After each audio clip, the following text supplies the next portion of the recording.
Lorenzo, te saludo. Buenas tardes. ¿Me escuchás?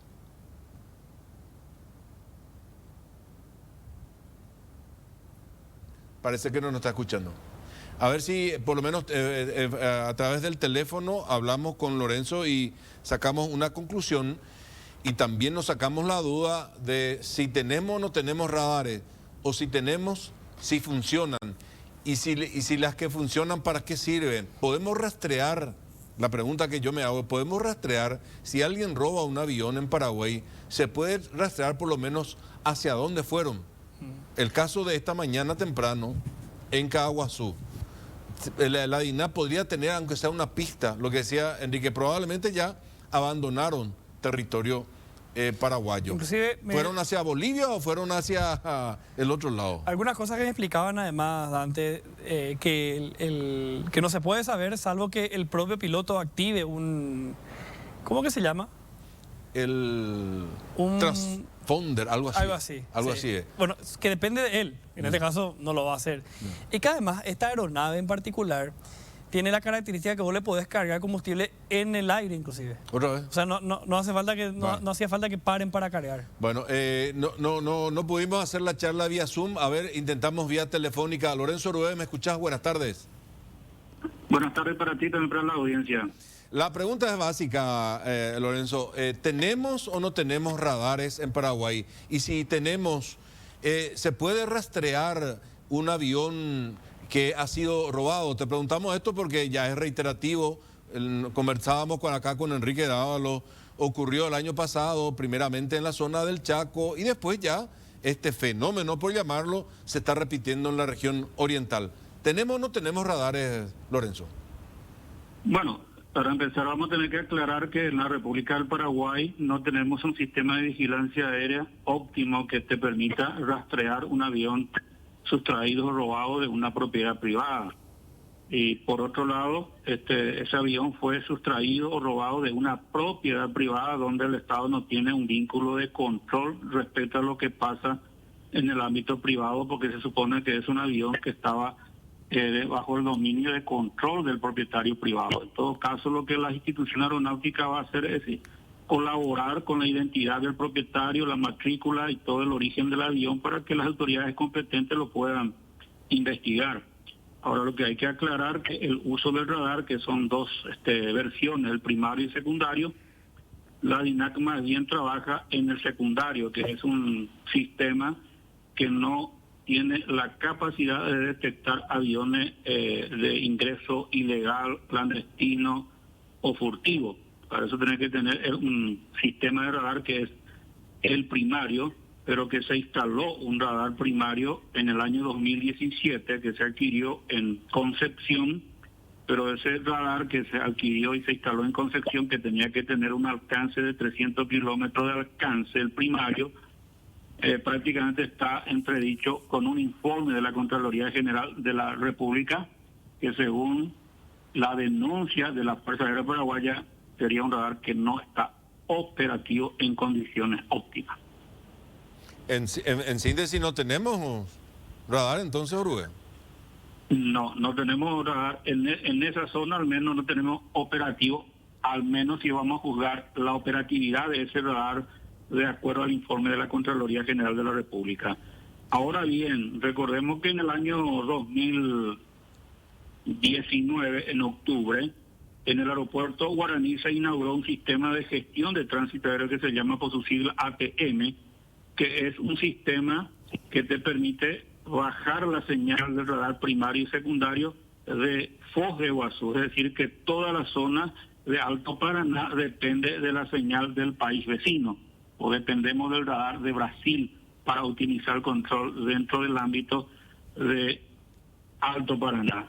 Hasta ahora no tenemos reporte de la eficiencia de ese control porque estamos sujetos a la voluntad del país vecino que nos reporte los pormenores de ese punto.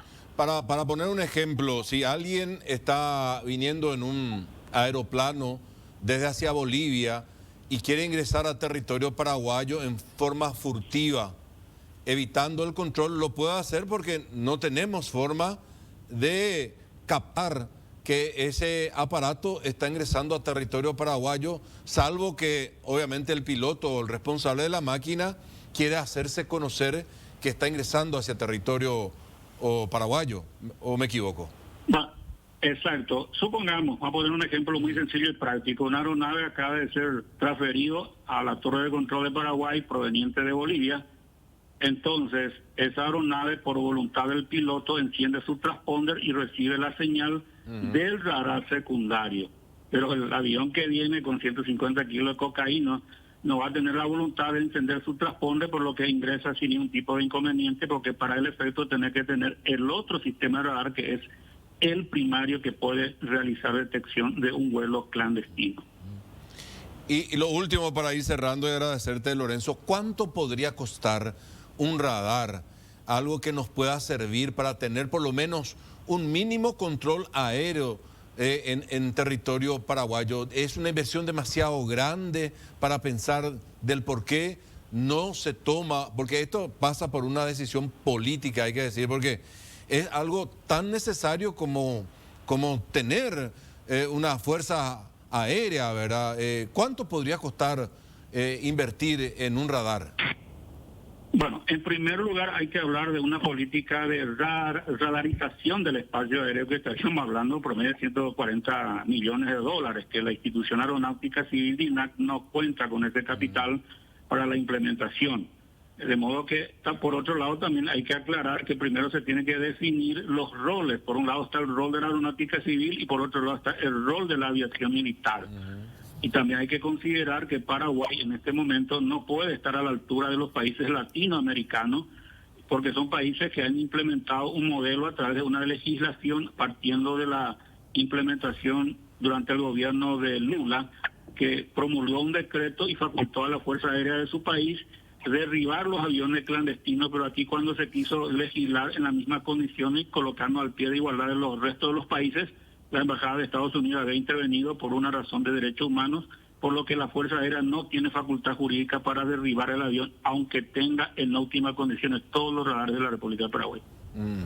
Qué cosa. Y me saltó una última pregunta.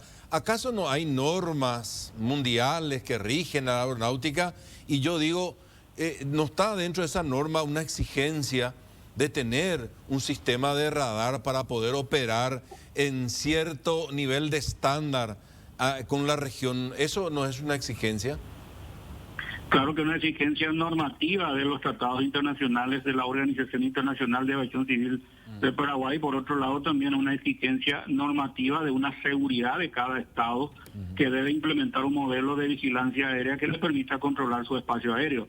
Paraguay no tiene esa posibilidad, ¿verdad? Porque hasta ahora, desde la época de Stroessner, que hago investigaciones del año 1988, Paraguay siempre llamativamente parece que al implementar o al comprar o a colocar o a instalar un nuevo radar, en poco tiempo ya sale de circulación. Así sucedió con el radar de 1992 de Mariscal Estigarribia, que según el informe de Dixon de la SA de los Estados Unidos, ese radar que se instaló tenía suciedad, polvo, resto de insectos, todo tipo de animales corría sobre ese radar y se inutilizó. Luego se inauguró en el aeropuerto Guaraní el 20 de agosto de 1993 un nuevo radar que fue costeado por fondos del Ministerio de Obras Públicas y Comunicaciones, y 2 años, 3 años después salió de circulación.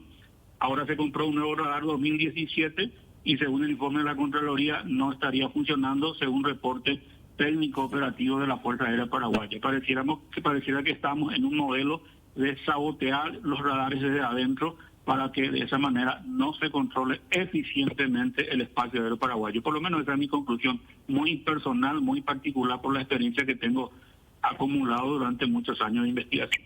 Don Lorenzo Orué, es siempre bueno escucharlo. Gracias por esta nota. Buenas noches. Buenas noches, gracias. Lorenzo Orué, exfuncionario de la DINAC, como les decía, un apasionado, estudioso, investigador de la política de seguridad aérea, que nos dijo y fue contundente. Clarísimo. Literalmente no tenemos, y las pocas veces que invertimos para tenerlo, en pocos años de vuelta estos equipos están inoperativos. Y la palabra que él usó, lo dijimos nosotros, me parece que están saboteando, dijo.